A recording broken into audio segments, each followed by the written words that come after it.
Hi అండి. స్కార్వీలో join అయ్యి skills నేర్చుకుంటే నిజంగానే మనకి ఎర్నింగ్ ఆపర్చునిటీస్ వస్తాయా అనేది మీకు ఇక్కడ క్లియర్ చేస్తానండి. ప్రూఫ్స్ అనమాట. నేను లాగిన్ అయ్యాను స్కార్వీలోకి. This is my dashboard. And last 7 days అంటే 1 వీక్‌లో నేను 20,660 రూపీస్ ఎర్న్ చేశానండి. లాస్ట్ 1 మంత్ అయితే 37,060 రూపీస్ అనమాట. నిజంగా నేను బయటికెళ్ళి జాబ్ చేసే అవకాశం లేదు. ఉన్నా కూడా నాకు జాబ్ రాదు ఇంత ఇన్‌కమ్ తోటి. ఓకే. ఒక 10,000, 15,000 అయితే వస్తది తప్ప మంత్లీ 30,000, 40,000 రావడం అంటే చాలా కష్టం ఇప్పుడున్న సిచ్యువేషన్‌లో. సో, ఇది నాకు మెయిల్ అండి. స్కార్వీ నుంచి వచ్చిన మెయిల్.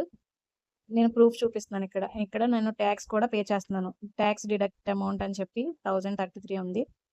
నాది అమౌంట్ క్రెడిట్ అయింది 19,627. ఓకే. నా టోటల్ ఎర్నింగ్స్ వచ్చేసి 20,660 rupees in a single week. Not a month అండి. Single week okay. ఈ జెన్యూన్ ఆపర్చునిటీని 19,627 యూజ్ రూపీస్ చేసుకోవడం వల్లే ఎగ్జాక్ట్. ఈరోజు నేను ఎవరి మీద డిపెండ్ అవ్వకుండా నా ఓన్‌గా నేను మనీ అనేది ఎర్న్ చేసుకుంటున్నాను. అండ్ మీరు ఇక్కడ నా బ్యాంక్ నుంచి వచ్చిన మెసేజ్ కూడా చూడొచ్చు. డేట్ చెక్ చేసుకోండి. And my name Ramya, Scarvy digital academy.